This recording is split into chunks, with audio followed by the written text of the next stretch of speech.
el lunes pasado se celebró en Nueva York una cumbre internacional del clima. Antes y después de ella, pues una gran movilización mundial que está exigiendo a los políticos que se tomen medidas para frenar, o cuando menos intentarlo, el cambio climático. Carlos Centurión, en la propia cumbre todos vimos el discurso emocionado de Greta Thunberg, pero es más difícil saber a qué acuerdos se llegaron, qué conclusiones sacaron los países participantes. Carlos, buenos días. Sí, Marta, buenos días. La cumbre ha servido sobre todo para encumbrar a esa joven sueca, Greta Thunberg, que se ha convertido en la líder indiscutible de todas aquellas personas que se muestran muy preocupadas por el cambio climático. Pero si pensamos en la cumbre en sí, ¿para qué ha servido? ¿A qué objetivos se ha llegado o se han comprometido a llegar los países participantes? Bueno, hay quien ve la botella medio llena y hay quien la ve medio vacía. La propia ONU afirma de que 77 países han llegado al acuerdo de que en 2050 no emitirán más gases. Otros 70 países a partir del año que viene van a tomar unas medidas más ambiciosas. 100 grandes ciudades de nuestro planeta van a tomar medidas por sí mismas y 100 grandes empresas se han comprometido a comenzar la transformación de su economía gris, que así la llaman, a la economía verde. Todas esas países, ciudades y empresas quieren cumplir con los objetivos de París. Eso es obviamente la botella medio llena. Medio vacía, y también lo dice la ONU, es que China y los Estados Unidos no se han involucrado demasiado. La ONU además advierte de que los países más involucrados han sido los países pequeños, pocos desarrollados, insulares, y que menos contaminan porque son los que más les afecta el cambio climático. A continuación vamos a ver un vídeo. En él, sobre todo, vamos a ver las respuestas de algunas de las grandes potencias de nuestro planeta, más España, y también y sobre todo las advertencias de científicos que antes, durante y después de la cumbre de Nueva York están avisando de los cambios que hay del norte al sur de nuestro planeta. En prácticamente todos los países advierten que el cambio climático tiene consecuencias negativas para el ser humano. En el vídeo vamos a ver todos esos efectos en otros lugares del planeta, porque sobre Canarias hablaremos posteriormente en la entrevista. Está claro que este problema es global. En Chile, los científicos creen que el 70% del país está afectado por la sequía. En esta isla noruega, cercana al polo, desde los años 70, los inviernos son 7 grados menos fríos. Otro estudio asegura que en Estados Unidos y Canadá, en 50 años, han perdido el 29% de la población de aves. En todos los casos, se culpa al cambio climático. Pocos niegan los cambios. Genera más debate si son o no causados o acelerados por la actividad humana. El presidente estadounidense no participó en la cumbre climática, estuvo el día y en el lugar donde se llevó a cabo, pero hablando en otros debates. China es el país que más emisiones de gases produce. Sí estuvo en la cumbre, pero no representada por sus más altos mandatarios. Hizo un llamamiento internacional a actuar juntos y presentó las políticas que ya lleva a cabo para combatir el cambio climático. La India, otro gran país contaminante, se comprometió a aumentar el uso de combustibles no fósiles. En esta comparecencia sorprendió la aparición de Trump, al que no se esperaba, que no habló, pero escuchó al líder indio y a la canciller alemana.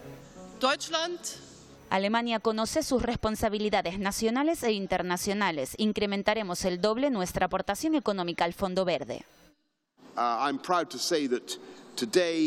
El Reino Unido hoy puede estar semanas sin utilizar carbón y aspiramos a que en 2050 las emisiones de estos gases sean cero.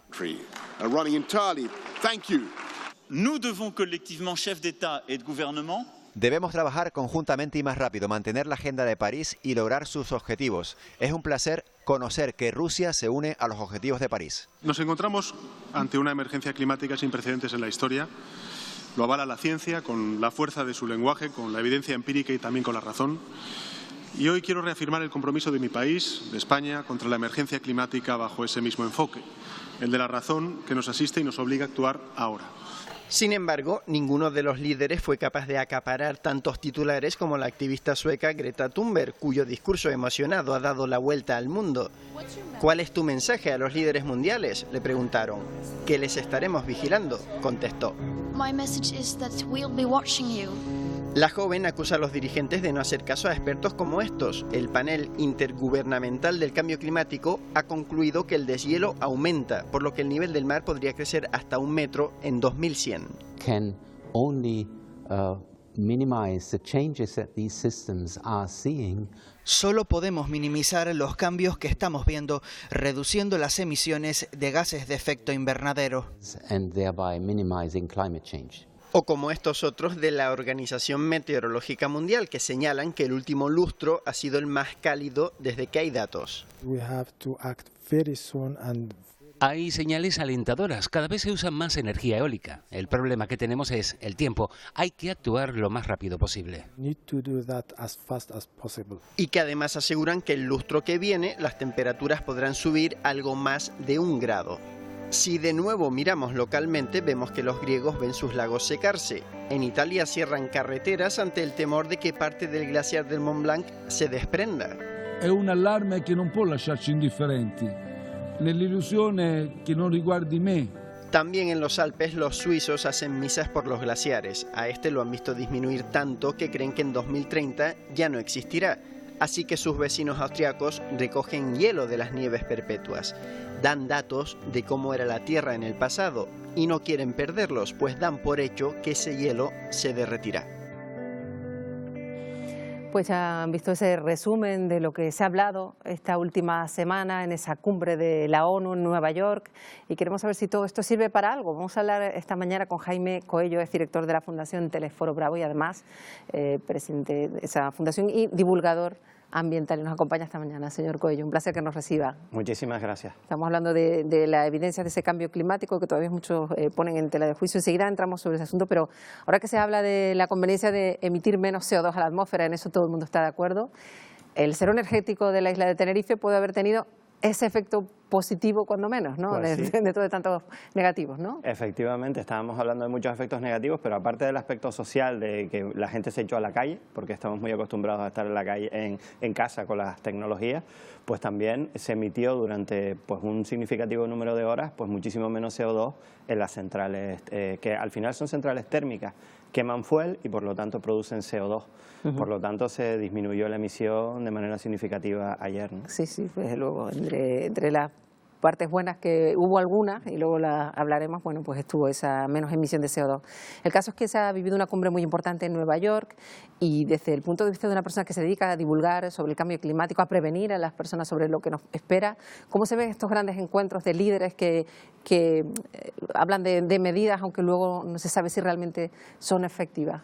Con mucho escepticismo, porque realmente las experiencias previas, por ejemplo, la cumbre de París, no se han cumplido. Los compromisos de la cumbre de París se han incumplido sistemáticamente, incluso por países que se habían comprometido a tomar medidas decididas sobre el tema, pero no se ha llevado a cabo. Por lo tanto, no creo que las grandes cumbres sean lo prioritario a la hora de cambiar, sino que debemos mirar hacia lo local, debemos mirar hacia nosotros mismos al final para tomar esas medidas que nos puedan ayudar.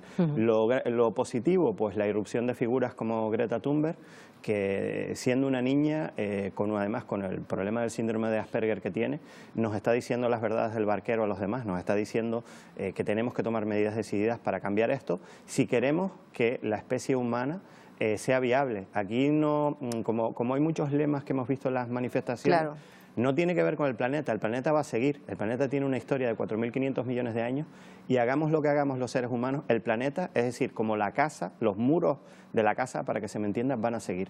Lo que está en riesgo es la existencia o la pervivencia de la especie humana sobre el planeta. Y sobre todo de lo que puede llegar a vivir la especie humana en los próximos 50 años, en caso de, decía una de las personas que intervenía en el vídeo de Carlos Centurión, hay que tomar medidas ya, esto no es cuestión de decir hay que hacer esto, sino tomarlas de forma evidente, porque si no será inhabitable la Tierra en pocos años, ¿no? Efectivamente, es como si viviéramos en esa casa y los inquilinos de la casa, que somos nosotros, somos el problema, pero también podemos ser la solución si empezamos a actuar como debemos.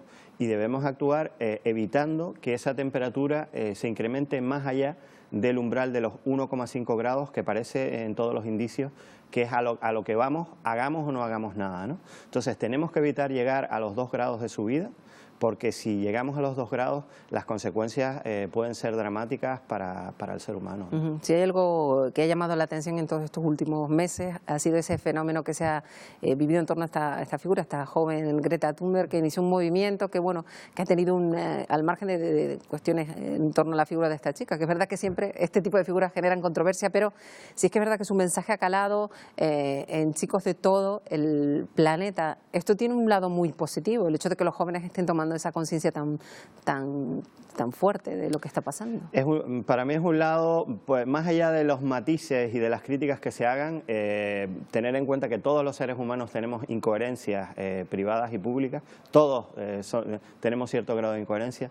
Desde luego, que esta persona haya sido capaz de poner las evidencias científicas sobre la mesa y arrastrar a toda una generación es magnífico. La gente joven es la que más se supone que va a permanecer en este planeta, la que más años por delante tiene, y lo que no podemos es, digamos que ellos han sido los que han visto las orejas al lobo, porque ellos les queda más recorrido y ven que el deterioro se acelera. Por lo tanto, su reacción es lógica. Vamos a estar aquí mucho tiempo y nosotros debemos ser la punta de lanza para frenar este proceso. Y como cuesta tanto movilizar a personas para determinadas causas, es muy complicado que se reúna tanta gente. Es verdad que cuando se han planteado determinadas cuestiones que afectan al medio ambiente aquí en Canarias, y todos recordamos determinadas manifestaciones por tendidos eléctricos o por cuestiones medioambientales, pero es muy difícil que en torno a temas como estos se movieran hace unos años tanta gente como se movió este pasado viernes, ¿no? Creo que sí, y creo que tiene que ver con porque empieza a ser evidente que algo pasa. Cuando empezamos a ver o a escuchar posibles subidas del nivel del mar, cuando vemos un incremento de la temperatura, pues que se cifra en torno a 1 grado desde la época preindustrial, cuando vemos la aparición de algas tóxicas unicelulares como la ciguatera en aguas de Canarias, o vemos que hay determinadas especies de plantas propias de nuestra biodiversidad, que son endémicas, que empiezan a ver amenazada su existencia porque para vivir tienen que crecer, tienen que subir en altura, hay un estudio del Parque Nacional del Teide que habla, por ejemplo, para que me entiendan muy gráficamente, de la violeta del Teide, que cada vez sube más y va a llegar un momento quizás que no tenga donde subir, ahí se acabará su recorrido y está en riesgo. Cuando vemos todas esas cuestiones, desde luego los jóvenes evidentemente no son para nada tontos. Afortunadamente tenemos una generación joven muy formada y con acceso a mucha información, y cuando se ven todas esas cosas pues hay una reacción. Todavía hay muchas personas que niegan el cambio climático, que aseguran que estos procesos son naturales, que en la historia de la humanidad siempre ha habido cambios en el clima y que lo demuestran los acontecimientos que todos conocemos de la historia de los cambios de los climas, pero ¿qué hay que decirles a estas personas a juicio de Jaime Coello? Pues hay que decirles que la historia del planeta efectivamente tiene 4.500 millones de años de antigüedad, que a lo largo de esa historia se han producido cambios dramáticos en nuestro clima, producidos desde impactos de meteoritos hasta volcanes, pero realmente es el único periodo donde se ve que por la acción humana, por la acción antrópica, se está incrementando la temperatura, por esas emisiones de gases. Eso es una evidencia científica, y lo que no podemos hacer es mirar para otro lado. El ser humano tiene una capacidad enorme para procrastinar, para, digamos, retrasar las soluciones. A nosotros nos cuesta tomar esas decisiones que tienen que ver ni más ni menos que con el cambio del sistema productivo y de nuestro modo de vida. Por eso hay tanta resistencia, y yo entiendo que cueste cambiar, pero es que nos va la vida en ello y nos va la supervivencia en ello, entonces no podemos esperar un minuto más, ¿no? Bueno, pues vamos a quedar con ese mensaje que lanzan Jaime Coello, director de la Fundación Teleforo Bravo, es divulgador medioambiental. Gracias por estar esta mañana con nosotros aquí en Buenos Días Canarias. Muchísimas gracias. Buenos días.